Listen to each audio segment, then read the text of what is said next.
Hello and welcome. My name is Vex, and today we're going to go over everything that has been released so far for the Godforge Alpha. One of these videos, we're going to go over two videos. One of these videos just came out this week, but a previous video that Simon had put out details all of the sort of breakdown of what they plan on implementing in the alpha in July, and this sort of like tower climbing minigame. We had talked about it a little bit before in a previous video and how I was pretty lukewarm to the idea. But these videos, they kind of put my mind to rest a little bit. But it has been a little while since I watched them, and with the new one coming out, I kind of just want to cover both at the same time. So let's just watch it. I think it's gonna be really fun. Hey guys, this is Simon from Fateless. Today we're going to be talking all things alpha test or beta test, the tower. It's an alpha. Or the depths of hell, whatever we're going to do. And I've seen Spoiler alert, they've decided to do a cavern. tons of speculation. Which is just Today a I'm going to tower. try and answer as many questions as I can. I know we had the podcast with Tim or Ash, as most of you know him. Could be. Talked about this top line idea of what we wanted to do and how we wanted to do it. Today I'm going to give you a bit more detail. What is FTUE? It says skip to battle or FTUE? Around proposed Maybe dates that something we're aiming for, Unity engine? around what the experience should feel like, so that everyone is a bit more in the know. I don't think I've ever I'm noticed actually it. on the build through Unity right now, which means it's our Oh. unstable build. But I figured I'd show you some cool stuff as well, just whilst we're kind of like talking through what is going on. So ultimately, what's going to happen for this kind of like alpha wave? We've got about 40,000 people signed up right now. No! We just got into it. All of those people through the experience if we can. That's the first thing. So our proposal is to have internally this kind of like breakdown of the game mode is ready by the end of May, which is kind of like our original plan. That's like almost We now. then have some internal like friends and family testing periods to make sure we understand how quickly we can beat the tower. We understand the kind of different mechanics. Does it feel good? Does it feel right? We then go into like a second phase of that. That's basically going to be a phase 1 and a phase 2 of that right the way through June. And then from July, we're expecting to bring the first group of community players in the mix. So first off, with the now pushed back release date of end of this year as like a sort of, you know, a cloud of dates where the game could potentially release, I think that one alpha wave, I guess it's going to be like people are introduced to it in waves throughout the month of July, but an alpha test in July when the game is due to release, soft launch in like September, October, and release sometime at the end of the year, I think is it's pushing it. It's pushing it. I think, and I've stood by this, and I think that alpha tests, even closed alpha tests, where people are not allowed to say anything, and it's more than just friends and family. It is, you know, QA that you either hire or you know outsource to like the content creator group, or maybe you grab like a small selection of the people who sign up for the beta and give them really targeted builds of the game. How does it feel to go through campaign like this? How does this feel? How does that feel? You know, those should have been happening sort of all along. And as far as we know, maybe they were. You know, I'm not privy to this information, so maybe they were. But it seems like this is really going to be the first time like true players are going to be getting their hands on it, and it's just like, I don't know. So it's a bit scary that it's like so close to the like proposed launch. And the way we're going to have it is 3 different alpha waves. Okay, so wave 1 ideally is going to be a big chunk, like maybe even as much as half of the pre-signed up players. Obviously you signed up to a beta, it's basically we're calling it an alpha now, but half of that group of players will receive emails to say, come and join Wave 1. That's going to last about 10, 11 days is what we're proposing here. Okay. We then have this period of time where we take all of that feedback on. We're doing bug fixes. We're doing some tweaks. So this is part of the reason why I think that there should have been already multiple waves of alpha, because it takes a lot of time to sort through data. Like, yeah, you can, you know, what's the word? Automize? That doesn't feel like a word. Is that a word? I don't know. Whatever. You can make the data automatically feed into things that are easily digestible, but if you're having, you know, 20,000 people giving data, giving feedback, that's going to take a lot of time. Autobot roll out to the build, all that type of stuff. But then wave 2 to come in, which will be towards the end of July. We do the same thing. We run the same length of time for that build. I'm going on vacation, by the way, Fateless, at the end of July. Please, for the love of God, don't give me the beta at the end of July. And we get another chunk of time to do any refinements. And then there will be a third wave. And the third wave, we're thinking to open out to anybody who's been involved so far. So if you want to go again and try and beat your first experience, learn from everyone else who's done some runs. This will be really good. Now, the being able to idea try here, it again with so info. that could be up to 40,000 players. We know from experience that not everyone who's signed up is actually going to participate. So maybe it'll be like a 50 to 70% of those players will actually participate. And we're thinking to have a leaderboard system running on hellhades.com and fateless.gg, basically showing the community's positioning in that. Hell Hades is particularly good at, like, and the HH Gaming, like, sort of crew, they're really good at gathering data. They're probably going to have you run maybe the optimizer at the same time, unless they can just gather all that data from the actual launcher itself. But they have everything from your game, like in Raid, when they do their free-to-play challenge. They have everything feed from your game almost immediately to the website. So, like, when they do these big challenges, you can see your progress in real time, and it's like a leaderboard system, so you can see your sort of ranking. Experience. So, what does the experience look like? Let's just go through that quickly. And whilst we're doing that, I'm just going to show you a couple of cheeky little things that are popping into build to try and distract you. But anyway, so on the hero roster distraction screen, which will be I think in the next accessible video we get the kind of a couple good hero showcases. Experience. You know, you'll be able to take the hero that you want to upgrade, and you'll be able to go into the upgrade button and take them up through levels. So you will get from the tower, you will get drops which enable you to upgrade your heroes. That will include any like food champions that you would need as drops. That would include any of the kind of currency that you would need to be able to actually upgrade their experience. So anything to level them up will come as drops from certain floors in the tower. The higher you get, so it's going to be like highly curated towers. When you get to one of those levels that drops experience, the better the experience return will be. So what we're thinking here is the tower is almost like a mini game in itself. And a few people have asked, will this tower be, you know, on launch? Will this tower be like a feature? There will be a tower on launch, okay? There will be an experience like this, but what the difference here is all of the drops are around core loop of building heroes, leveling them up, gearing them out, giving them more power in effect.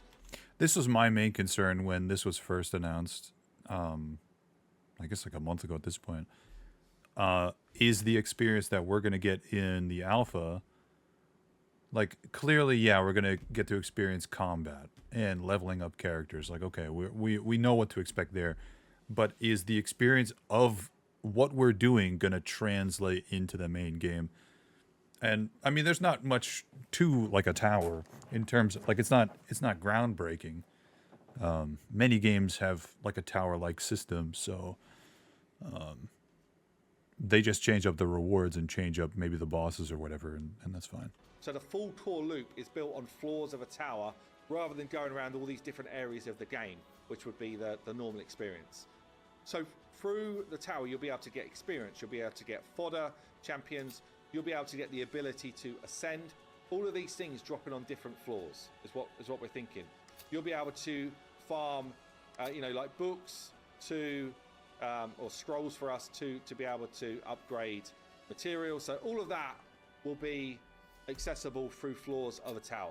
There will also be the opportunity to get armor sets. So different floors of the tower will drop different sets of gear, a bit like if you went into a dungeon and farmed certain gear sets. So you'll be able to find good items to upgrade your heroes. The further you're up in the tower, Interesting. the better quality of gear will drop. I'm wondering if it'll be like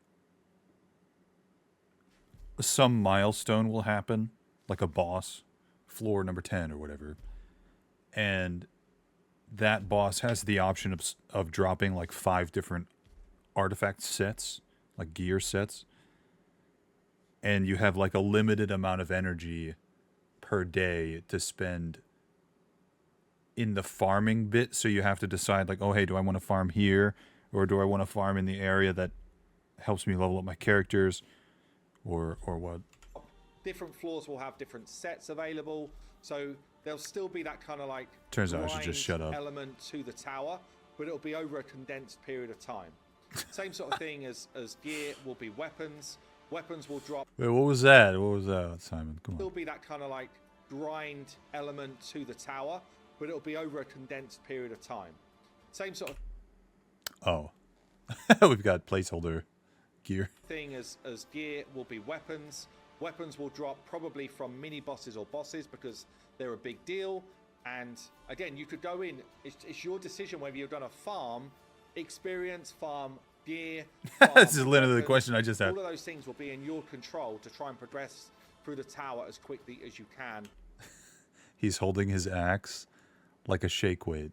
That's funny. With the resources you're given. I guess one of the other things which will definitely be up for grabs will be That kind of feels like Awakening. that kind of feels like a Rick and Morty like internet. What's it? Interdimensional TV where you've got Gilgamesh with a shake weight. so heroes drop, and therefore the ability to awaken them to different levels will also drop. It will be like I don't know, take on one of the bigger bosses or a boss point, not a mini boss, probably a main boss, and you will find a drop table. I'm wondering if everybody's going to start with the same roster of characters, and it's just up to each individual person how they upgrade and how RNG helps For heroes, and that might in be the tower. in this particular level I've got a chance to get copies of Beowulf or Bastet or I don't know Ran. Oh, we saw her concept art. So ultimately there'll be this drop table of rewards and a percentage chance to get those heroes, so that you will be able to go in and take them up to different levels of awakening, which will empower them further. So pretty much anything to make the hero stronger and the heroes themselves. I have asked, and I don't think it's going to happen, but I can't wait to finally discover what in it is, because I don't think it's initiative. Will drop from different levels of the tower. That's the way we're thinking of it right now. The only thing which won't be available because it wouldn't fit our system would be masteries, and Masteries are like sort of in-game achievements that you unlock. that's going to be something So, which comes for the full beta. And when we Wouldn't talk make sense. beta, that's basically in our minds now like a release of the game. oh no! Early access. It's like playing early level. Sorry, Didn't we talk about this? Didn't we talk about this like 6 months ago?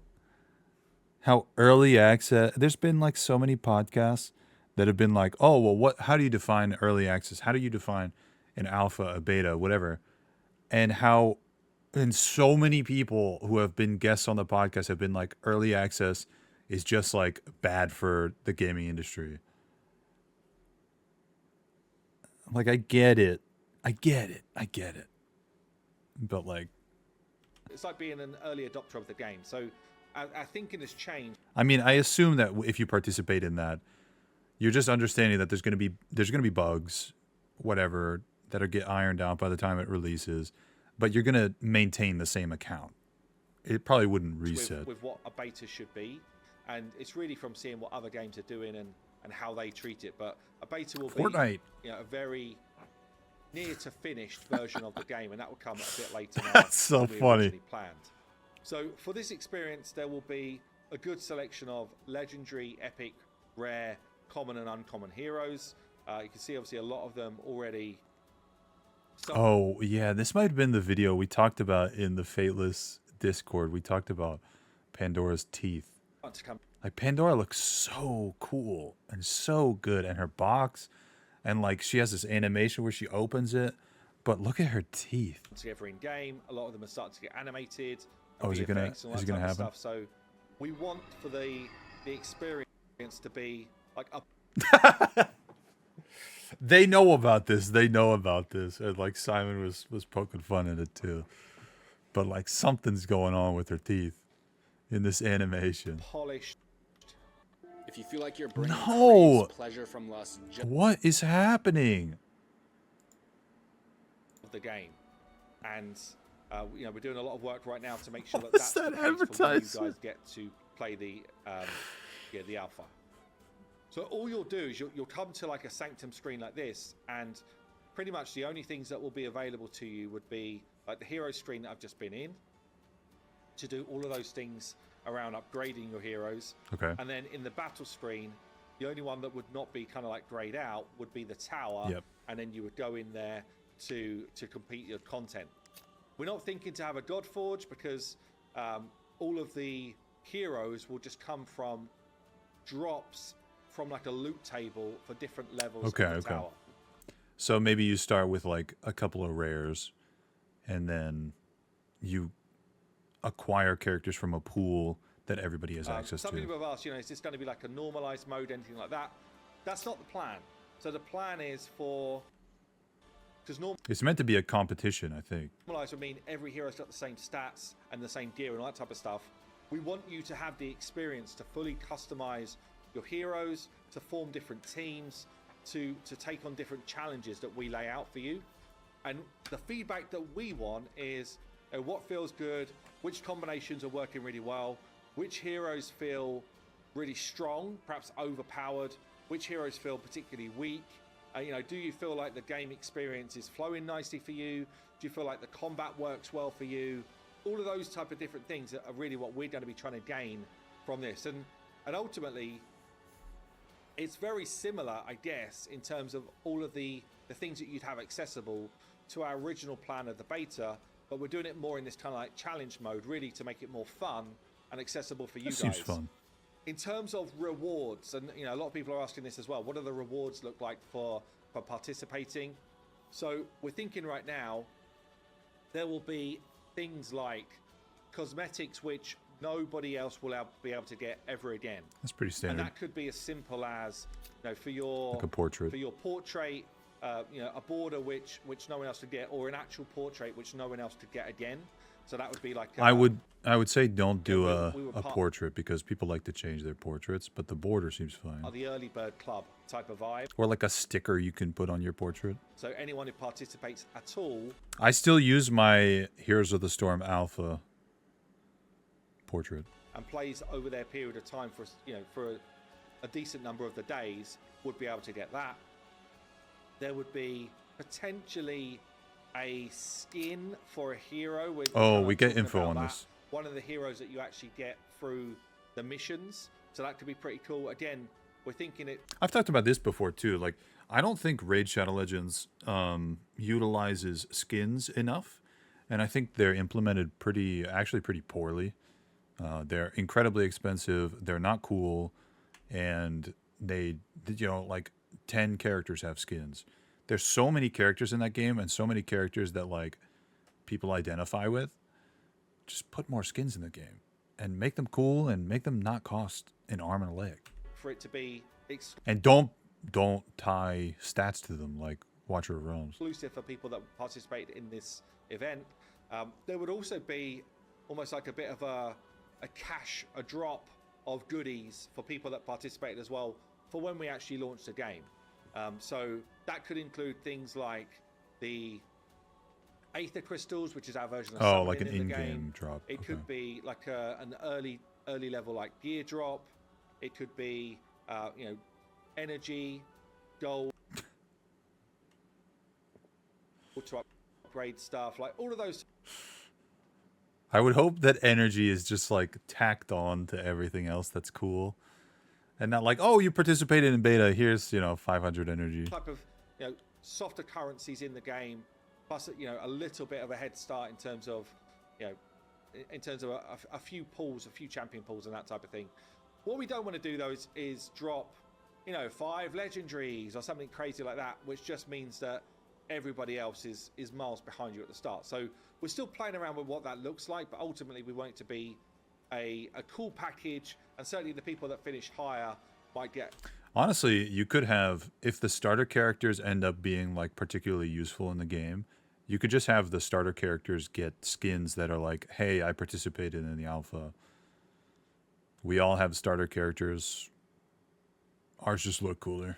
In terms of this competition, we'll get something very cool as well. So, we're still playing around with that side of it, the rewards, but ultimately there will be rewards for you, both in terms of cosmetics and goodies for kind of like a launch experience. So I guess the last thing to call out here is, we want this experience to be hard, right? So we're not expecting everybody to hit, floor 150 and then start to fight the final boss. 150. We're expecting it to be possible to do that, but we're not expecting everyone to be able to do that, because there will be like areas where you have to go back and empower your heroes to really be able to overcome things.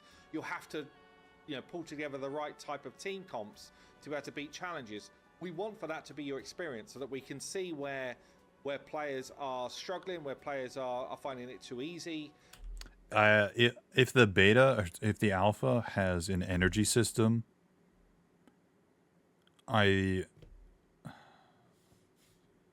can't see this being particularly fun. And that type of thing, but also because we want it to be a challenge, right? We don't want it to be just like this easy experience that everyone just blows I guess through. it kind of keeps everybody from being like terminally online, like in game 24/7. But now, I don't know. if 10,000 people actually do beat the tower, they'll get to a final boss, and the final boss will be a unlimited damage sponge experience, Yeah. which still gives us then that tiering of competitive gameplay, right? So it'll be like, damn, who's actually able to beat this sort of scaling damage boss who ultimately can't die?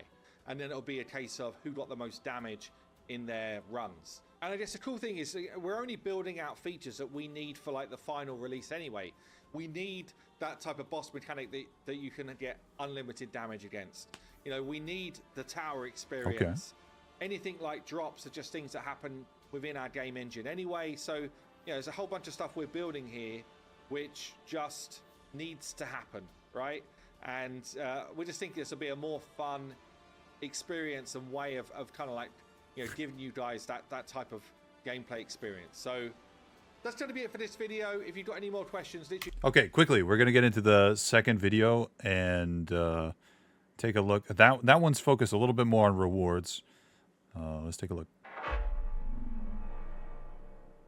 Hey guys, this is Simon from Fateless. Today we're going to be looking at some of the rewards you can get from the Alpha Oh, we Tower. changed his portrait.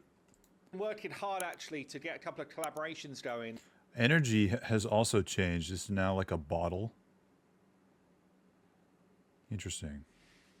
I think I might be pausing this video a little bit more because I didn't actually watch this video. I just listened to it. We're looking to have an awesome prize for the people that really push themselves in our alpha experience. Really as a massive thank you for everyone who's going to get involved, because a big part of that for us is about getting feedback before we go into kind of like the full beta and before we go into our launch by the end of the year. So yeah, we're going to go into some of those rewards. I'm going to share with you those The pop-up just reminded me. I totally forgot to do this at the beginning of the video because I'm a bad YouTuber. Press the frickin' subscribe button, you know? It's like, over there. You don't have to put the notifications on.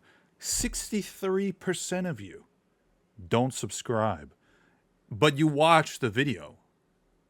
So clearly, I'm doing something right. Either the things that I say frustrate you, or you find me, for some reason, funny or it's insightful. I feel like I give some insight. I've not done like a refresher video in a while, like, who the heck am I? Why should you care about my opinion? Maybe we'll do that next time. Ultimately, you probably shouldn't. But anyway, yeah, if you want to see me cover more of this, just freaking subscribe. Collaborations as well. In the meantime, what are we doing? We are literally doing deep dive sessions daily, which I think the dev team are not enjoying that much, but it's literally like this screen. We want to deep Not dive like the that. screen and make sure that On YouTube. But thank you, Candy. 54 months. Also, if you want to participate live, you can see the chat right above me. We film these live in front of a studio audience, mostly on Fridays when, sort of end of the week wrap up Godforge stuff. We talk about what happened during the week. Links for my Twitch channel will be down in the description below. everything that should be happening properly on this screen is happening. You're probably like, of course, that sounds like we got new characters. the thing that you should do every day with This old lady. with any game. And yeah, I mean, obviously we'll get there, but at this point, it's now moving from, does the screen work? By the way, I showed Quetzalcoatl.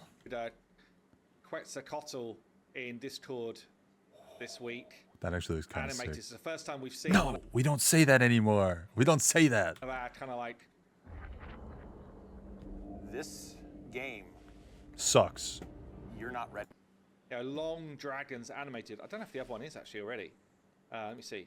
Nope. No, this is what we've seen them like so far, just like long sticks, right? But we're starting to get the animations through now for some of these different creatures and stuff. Oh, so many characters. I don't want to go frame by frame. And this one's freaking cool, right? So anyway, we're basically going through and we're just sort of saying, look, is everything hitting the base plan? And there's little things, right? So instantly on this screen, I'm looking at it. We're actually doing the review on this screen today. I look at it, I'm like, oh, this awakening tag. Firstly, I don't even know if that should be there. I don't think that's what it should say. What is that? But it doesn't quite line up with this. Like, there's small stuff like that where it's just annoying.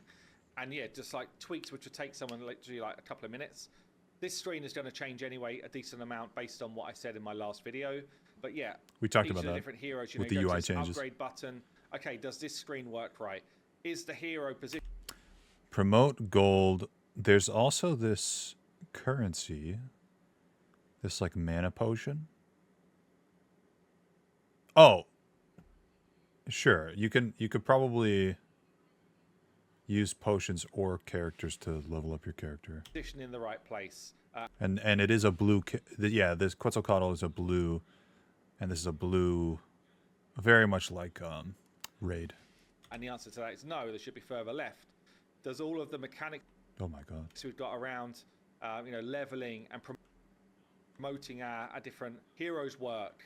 When you actually go in and get it done, can I select, my heroes to use as food?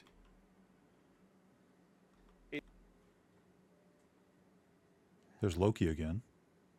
Is there the kind of like error message if you're going to try and feed a legendary, for example? All of those things, which it will happen if I press promote, and it will kind of like show me if I got the stuff. All of those things are like now our focus. Like every screen that you guys will interact with during the alpha is every screen nailed on right. I can't But wait in to the break meantime, it. There's still a bunch of other 100% stuff to do, I'm right? going to So break there's- something. You'll see it here. Some of our visuals, although I feel like they've improved a ton over the last 6 months even, there's still some where you're like, well, the lighting is not quite right. I think Guan Yu's a good example where you just kind of see we've got His probably eyes. too many Yeah, lights yeah, coming yeah. in here, but he's got this kind of like reflective stuff going on, and there's just stuff like that. So we're constantly trying to work to improve the visuals that you guys will see. We're also constantly inputting the different animations and idle breakers and stuff like that for Show us different Pandora heroes, fixed. Whereas Drag Oh, sure. recently got animated, and he got his idle breaker in, and there's a whole bunch of this stuff that's going on literally day by day, right? So all of this is really important. Also, even though it's not going to be relevant for the alpha, a lot of the different screens that we've been building out recently are also starting to be implemented, because obviously we're not just focused on delivering an alpha, we're focused on building a game. And there's almost like these two tracks. One is everything we need for alpha needs to be super polished and really, really clean. And then there's also this kind of like thought of, and what about when we get past that? Because obviously we need to make sure that we're delivering on a game. So let's talk about some of the cool stuff that you could win. Rewards. If you push yourself in the alpha experience. I think I'm going to open this up by just saying there's some stuff that we're actually really on the fence about.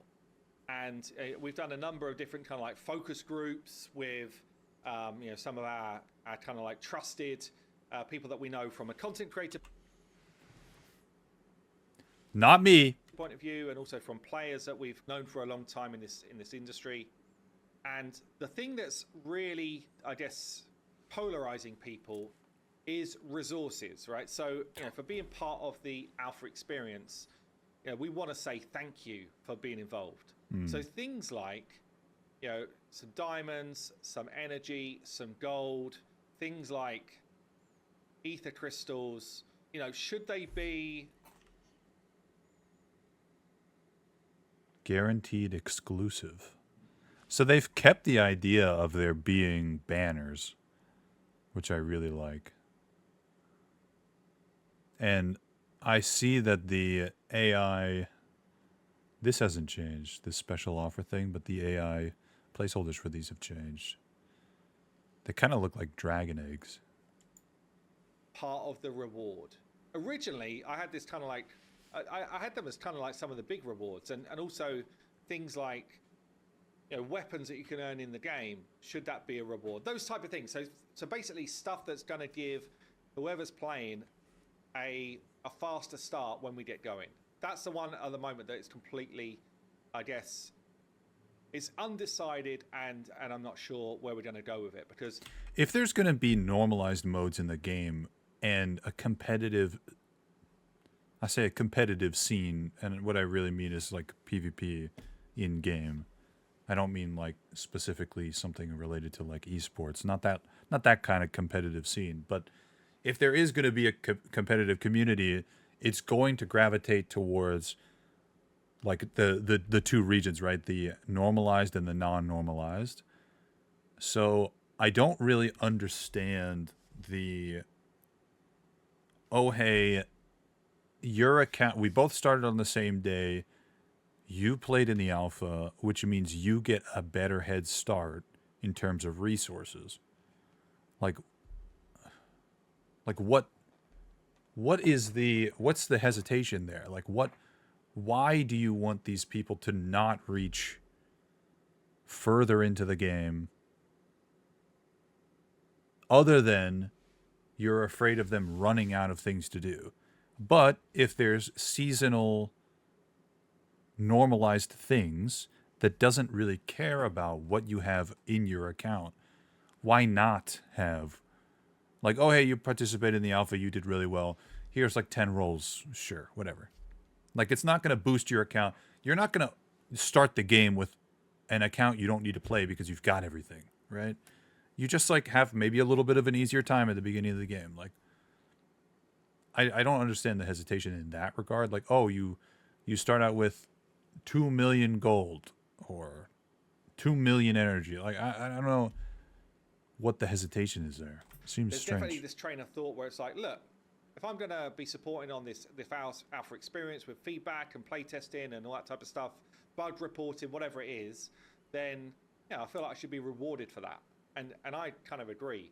There's also another group that's like, if loads of people have just got this kind of like chunk of resources, even if it's not that much, if it's like I don't know, the equivalent of $100 worth of stuff, let's say it was that.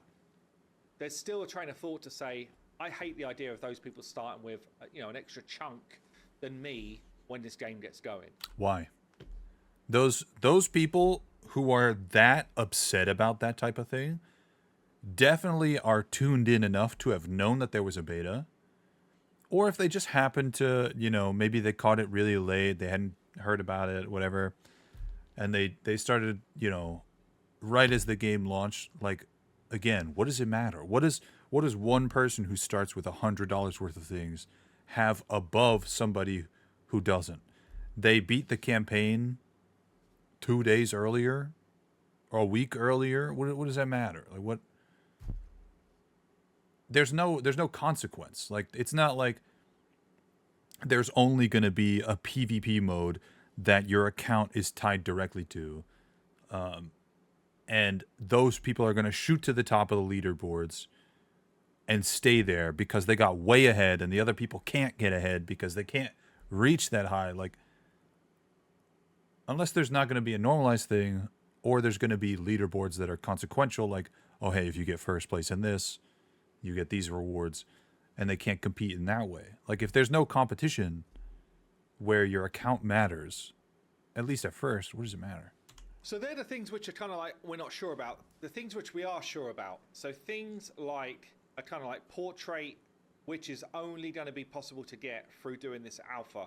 Things like the frames, which again will be unique depending on your positioning on the alpha. So if you literally are the person who came first in our cavern experience, then you're going to get a completely unique portrait frame that no one else will ever have again, as a kind of like, just a hats off to you, really.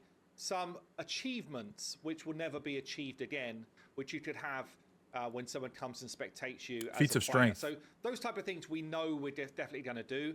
Also, a couple of skins. So there'll be a skin for everybody for one of the heroes that is going to be kind of like, like a collect this hero through missions type of vibe.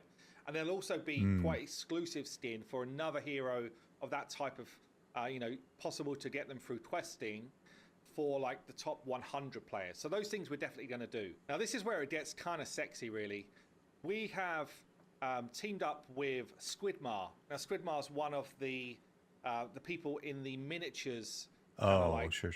ecosystem or whatever, who builds out dioramas. He does a lot of work with his team around like cool kind of like painting experiences, and he's going to be building us a diorama based around the fight, based around the tower or the caverns, with the boss in the frame and also the winning person's team that they used to beat the boss. Interesting. The most damage.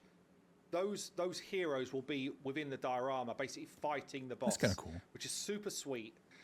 There'll also be something like some skeletons or some remains of like some of the top players within the diorama as well. And then in terms of like the bust or the sort of the stand which holds the diorama, something along the lines of the top 1,000 players from the alpha will have their name engraved on that kind of bust. Interesting. And then it will be kept at Verko's Vault, which is the world's largest museum of fantasy miniatures. I think it's in Vegas. So Gary, who's actually our lead investor on the project for Fateless, owns Verko's Vault, which will be the biggest miniatures museum in the world in Las Vegas. So literally, Las Vegas. You could go and visit this and sort of see the diorama, see your name on the plaque, and all that type of stuff. And we're looking at potentially, we're still talking about numbers here, but flying some of the winners, probably top 5, something like that, out to Verko's Vault when it opens with the diorama in there for a bit of a visit with the team as well. So pretty sweet, honestly. Pretty sweet type of prizes. I mean, the alpha's free. Might as well. Like I said it before, I'll say it again. If you put me into the alpha while I'm on vacation, you are actively telling me you don't want me to compete against the other people because I'll beat them all. Link this video below where Squidmar put me in, coach. Give me a sniper. He built. It's like near enough a 30-minute video, but he goes through and we will be doing a video with him for the Godforge diorama as well. It goes through the making of a lot of the different kind of like painting techniques that were used, how they made the little figures, how they kind of like, you know, blocked out some of the different ideas for what the diorama is That's kind of cool. doing. As a D&D All of player, this I'm like pretty big in the minis. Is honestly, for me, it's amazing. And Squidmar's they've got their own range of miniatures as well. Just a really, really cool dude. We were chatting to him this week. He's really up for it. He kind of follows what we're doing at Godforge anyway. He's a fan of what we're up to, and he likes this style of game. I like how the portrait, or like the picture frames in the background are like, a couple of them are skewed. And yeah, I don't know. I just feel like it's going to be a really, really cool final reward and thank you to the community for being involved. So as I say, there's some stuff which is still a bit of a moving feast, but we're kind of locking all that down. And in the meantime, we're getting the game into a really solid position so that you guys can enjoy it for the alpha. That's going to be it for today. Hope you enjoyed it. Hope you are as kind of like keen and buzzing for it as I am. And yeah, I will see you in the next one. I think that the two videos definitely left me with a bit more excitement about this alpha experience. And I think lately, at least personally, and like a lot of moving things happening on stream and whatnot with other games. I think I've decided to take a just have fun approach to things. Like, I don't need to be so critical about things, especially things that I appreciate and I enjoy. I can just have fun a little bit. And I think that this is just a really good opportunity. Like, yeah, I'm going to try to break the game. I'm going to try to actually bug test. I'm going to try to, do what I can to push for number one. In the Raid Free-to-Play Challenge, I was pushing pretty hard. Not as hard as I think I could have, but that was fun. I definitely like leaderboards. I like being competitive. And I feel like I'm pretty good about like playing gacha games and like theory crafting when need be. Especially when there's not going to really be like a wiki that we can sort of lean on, right? We're going to be the people who are experiencing it for the first time, so we get to like experiment with stuff, and that's going to be fun. So I'm excited. If you've made it this far, I appreciate you. Thank you very much. For the love of all things Godforge, just subscribe. Like, we put out at least one video a week. We're going to put out more when the alpha comes out, assuming that we can stream it. And of course more when the game comes out. And if you want to participate while we react to these things, like I said, you can drop by the Twitch chat. Links will be down in the description. Appreciate you, and I'll see you in the next video. Bye.